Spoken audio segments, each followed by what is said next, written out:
adventurers, welcome back to my channel. So I attended LA Comic Con today, and it's held at the LA Convention Center, and I only did the one day. They have like a Friday, it starts Friday, technically Friday evening, so it's like a half day Friday, full day Saturday, full day Sunday. So I decided to just do Saturday. My ticket was $56.50, and then there is a $6.50 fee. But when I bought my ticket, they were doing some sort of discount, so I got $5 off. So I ended up paying $52.95 for my one-day ticket. So Sunday is a little cheaper, it's $45. The whole weekend is $95. This is for general admission.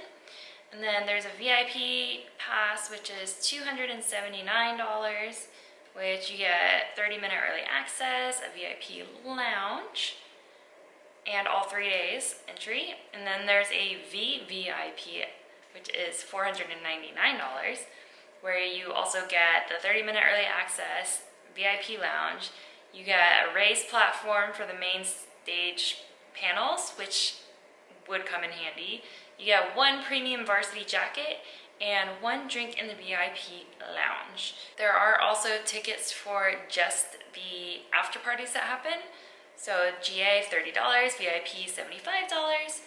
And then on top of all that, you have the opportunity to buy autographs and photos with the guests of the weekend.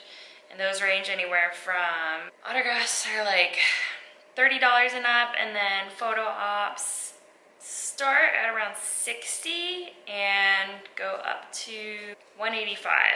They're on like specific days, so you have to keep note of that. So I thought I had done a video on this before, but I hadn't, and kind of bought my ticket like a month ago, and I drove down there this morning, and traffic was absolutely horrendous. And where I normally park, they shut off the parking garage, and they shut off a bunch of parking lots because there were just so many people. So finding parking was the worst, and it made me not even want to go. Like, I legit just wanted to turn around and go home. And I ended up finding a parking garage and paid $30 for parking, but they oversold the garage. So I was literally circling for like a half an hour trying to find a spot, and then in the end, I just made myself a spot. Like, I squeezed myself in between like a Mini Cooper and some cement pillars because I was just over it. So that was super annoying. So then after that, you have to go pick up your badge. They do mail out some badges, but since I bought mine a little later, I had to go pick it up.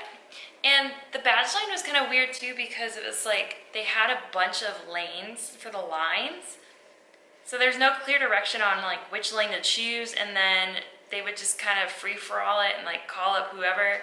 So that was kind of weird. I mean, it wasn't very busy when I arrived, so maybe that's why, and it was more organized during like the busier times, but that was a little weird. And the convention's split up in between two halls of the LA Convention Center. So there is the West Hall, which was where you pick up your badge, and it's also more centered on like gaming, and they have like video games and stuff, and you can play games there and all that jazz. There's also different artist booths and little things that you can buy over there. There was also the food trucks on that area, so there were a few food trucks out there as well. And they also had a beer garden. So it was like beer garden, food trucks, the West Hall, the gamer area, and then badge pickup.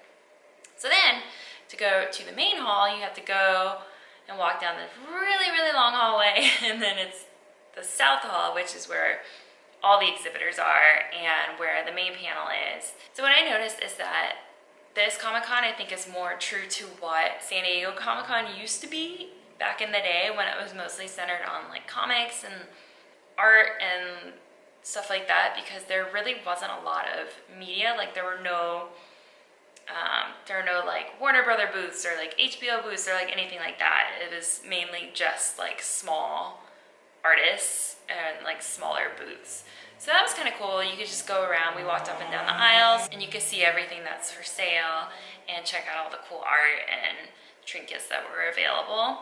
The main stage panel area is not in like a specific room or hall. It's in the same exhibit hall, and there's like seated sections, but there's a ton of overflow. So when I left, they were doing the Lord of the Rings panel, and I mean, there were people all the way back, like into the aisles of the hall, which is pretty annoying because then like you can't really maneuver your way around that. So I don't know. I feel like they should cap it or like move it to an actual room so you're not like spilling over into the actual aisles of the convention center. But they had like a huge screen, so even if you were in the back like that, you would be able to see what was going on, and the sound was fine. You could hear it like even in the way back. So they actually had some pretty big panels and people that were appearing. So Charlie Hunnam, Elijah Wood, LeVar Burton, Sean Astin, Steve Burns from Blue's Clues, Will Wheaton, and William Shatner. Pretty big names, and then those people would also be on panels as well throughout the day. So I didn't know what to expect, but I was pretty impressed with the lineup that they had. As far as swag goes, there really wasn't much because, like I said, it is like the smaller booths and like creators and stuff and not like major companies. So there was a State Farm booth, so you just like go give them your information and you could pick like one of their swag things on the table. They had like sunglasses and a bunch of different types of bags. So I got this cute dog bag. It's so cute, it has little ears. Cute. And then there were also weirdly like chocolate distributors or like candy distributors. There was also like an edibles booth. So it was like a bunch of different stuff. So we got these little sweet, sour, spicy, chili seasoned gummies. Just cute. I got the watermelon splash flavor. I haven't tried them yet, but because I'm not huge on like the sweet and the spicy. Let me try it though.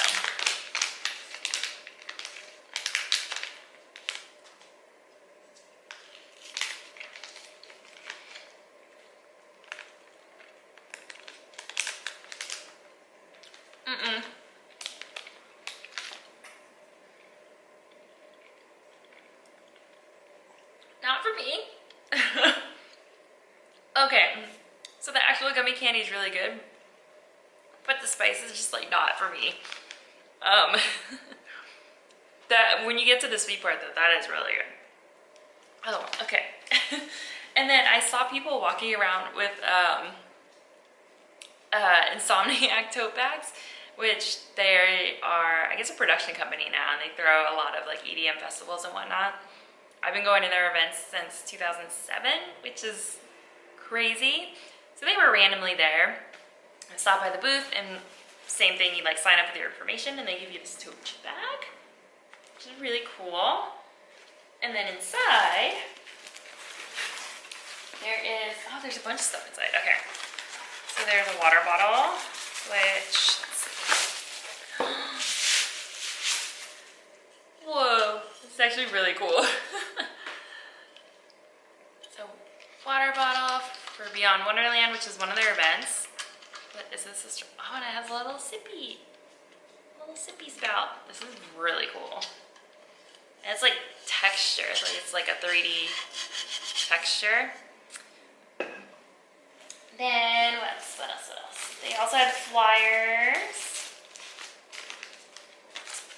of their events coming up. This is their New Year's event for Countdown. Is this a little sticker? A little sticker. Yeah, what is this? That's a lanyard. This is also from Beyond Wonderland.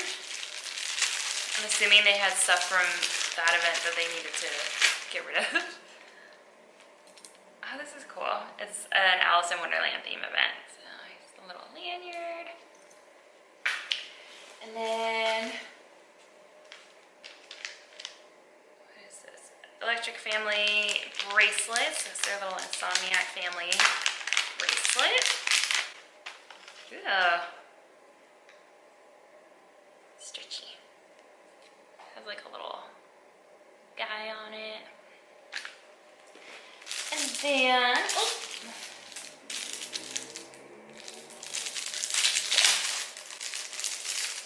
is a pin from Escape, which is their Halloween event. I went to, and I actually did a video on it, I think a couple of years ago, pre-COVID.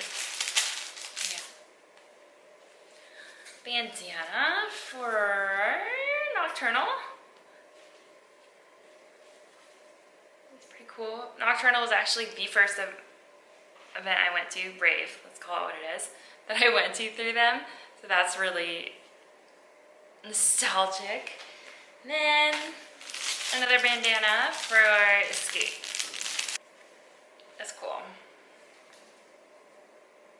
Yeah, so those are really cool. That's it. And this is a really nice, like, solid tote bag too. So, like I said, that's basically all the select that there was. There were like, a lot of the booths would have like their little customized stickers and stuff too. You could play little like claw games to try to win prizes. You could enter giveaways, and I think that's pretty much it. A lot of the stuff for sale was like, there were comic books, a lot of posters, artwork, Funko Pops, figurines. I saw like some candles and stuff too, which was pretty cool. They would be like different types of themes. Like they had like a Dungeons and Dragons themed candle, and they had like different other like quirky candle stuff. Yeah, that's pretty much it. I think as far as like the food goes, I didn't end up getting anything, but I mean, it was like $15 to $20 for whatever you were gonna get. And they did allow me to bring in a water bottle. I had a clear backpack, so they didn't like open it or anything, but I also didn't see anything on the website saying like prohibited items. You do have to go through a metal detector though. That's pretty much it as far as logistics go. I think overall I would probably give it an 8 out of 10, just because just getting there was a complete nightmare. Like in total it took me like an hour and a half to get in from the time I was in the area of the convention center, which is pretty ridiculous. And then also the main stage area, that I just feel like that's kind of chaotic, especially when you just have like a massive mob of people just like standing there.